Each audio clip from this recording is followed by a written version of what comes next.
Hi everyone, అందరికీ నమస్కారం. మనం ఆరోగ్యంగా ఉండాలి అంటే ఎవరికైనా బ్లడ్ చాలా ఇంపార్టెంట్ కదా. అది ప్రెగ్నెంట్ లేడీస్కి ఇంకా ఇంపార్టెంట్. మనకి బ్లడ్ సఫిషియెంట్గా లేకపోతే డెలివరీ టైంలో చాలా ప్రాబ్లం అవుతుంది. మనకి బేబీకి కూడా చాలా డేంజర్నే. సో నార్మల్ వాళ్ళకైనా ఆర్ ప్రెగ్నెంట్ లేడీస్కైనా హెచ్బి పర్సంటేజ్ తక్కువ టైంలో ఫుడ్ ద్వారా న్యాచురల్గా డెవలప్ చేసుకోవాలనుకునే వాళ్ళ కోసం ఈ వీడియో. మీకు ప్రూఫ్స్కి నా రిపోర్ట్స్ కూడా చూపించాలి అనుకుంటున్నా.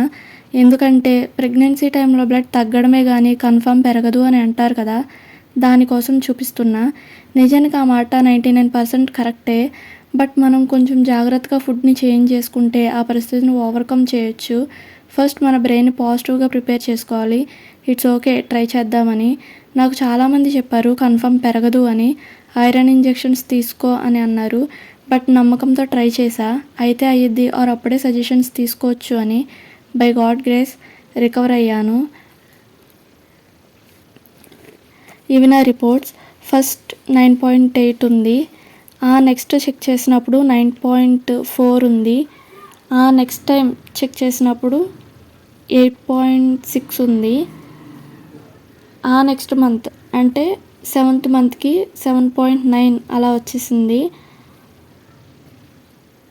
నెక్స్ట్ 2 monthsలో 5కి అలా పడిపోతుందేమో అని అప్పుడు భయం వేసింది.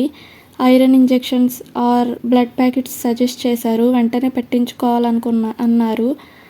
పేపర్స్లో ఉన్నాయి కదా కొన్ని రిపోర్ట్స్, అవి నేను నా డైట్లో కొన్ని యాడ్ చేసుకున్న తర్వాత పెరిగిందా లేదా అని నాకు డౌట్ వచ్చినప్పుడల్లా ఊళ్ళో చెక్ చేయించుకునేదాన్ని.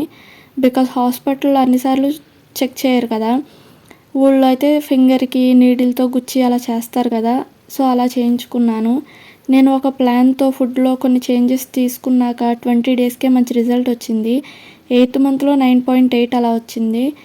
నెక్స్ట్ మంత్ అంటే ఫైనల్ రిపోర్ట్ హాస్పిటల్లో చేశారు కదా, దాంట్లో 11.4కి వచ్చింది.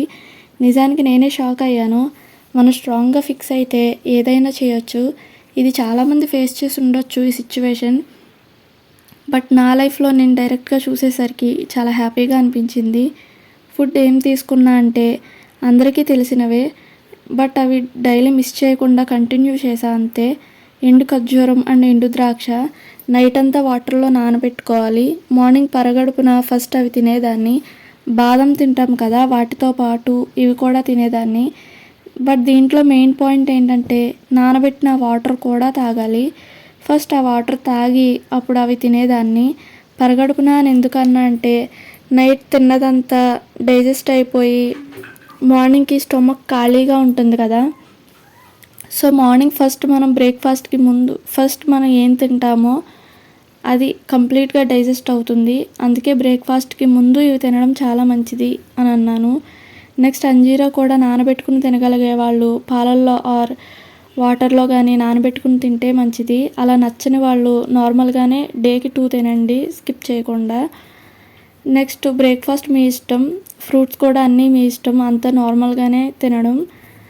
అండ్ దానిమ్మ మాత్రం కన్ఫామ్గా డేకి 1 తినండి. హెచ్బి 7కి బిలో ఉంటే కనుక దానిమ్మలు 2 తినండి. డేకి 2 అంటే కొంచెం కష్టమే, బట్ ఉంచుకుని అటు ఇటు వెళ్తున్నప్పుడల్లా కొంచెం తినండి. నెక్స్ట్ బీట్రూట్ కూడా ఏదో ఒక రూపంలో తీసుకోండి. ఏబీసీ జ్యూస్ అని ఈ మధ్య బాగా ఫేమస్ అవుతుంది కదా, దానిలో ఒక 5 dates అండ్ దానిమ్మ గింజలు కూడా యాడ్ చేసుకుని తాగండి. ఒకవేళ ఇది ఏబీసీ జ్యూస్ తాగడం అంత ఇంట్రెస్ట్ లేదు నాకు అని లేదా పడట్లేదు అనుకున్న వాళ్ళు ఎవరైనా బీట్రూట్ని మాత్రం ఏదో ఒకలా అంటే బెల్లం వేసుకుని స్వీట్ చేసుకుని డైలీ ఒక 2 spoons అలా తినండి. హల్వాలాగా బాగుంటుంది. బెల్లం కూడా హెల్త్కి చాలా మంచిది కదా. నెక్స్ట్ మునగాకు కూడా హెల్త్కి చాలా మంచిది, బ్లడ్కి. పప్పు మునగాకు, తోటకూర, మునగాకు ఫ్రై, అలా మునగాకు ఏదో కాంబినేషన్లో తీసుకుంటూ ఉండండి డైలీ ఆర్ 2 daysకి ఒకసారైనా తీసుకోండి. పప్పు తోటకూర, పప్పు పాలకూర, అలా పప్పు కూడా తీసుకోండి ఎక్కువగా. వీటిలో వారానికి ఒకసారైనా ఏదో కాంబినేషన్లో మునగాకు కూడా ఉండేలా చూసుకోండి. అండ్ డైలీ పాలల్లో బెల్లం వేసుకుని తాగండి. బెల్లం కూడా హెల్త్కి చాలా మంచిది కదా. అండ్ ఒక ఎగ్ కూడా డైలీ తీసుకోండి. కొంచెం కష్టమే, బట్ రికవర్ అయ్యే వరకైనా ట్రై చేయండి. చిక్కీ కూడా డైలీ స్కిప్ చేయకుండా తినండి. 100% రిజల్ట్ ఉంటుంది. 20 daysకే నేను మంచి రిజల్ట్ చూశాను. మీరు కూడా మంచి రిజల్ట్ తీసుకుంటారనుకుంటున్నా. Thanks for watching.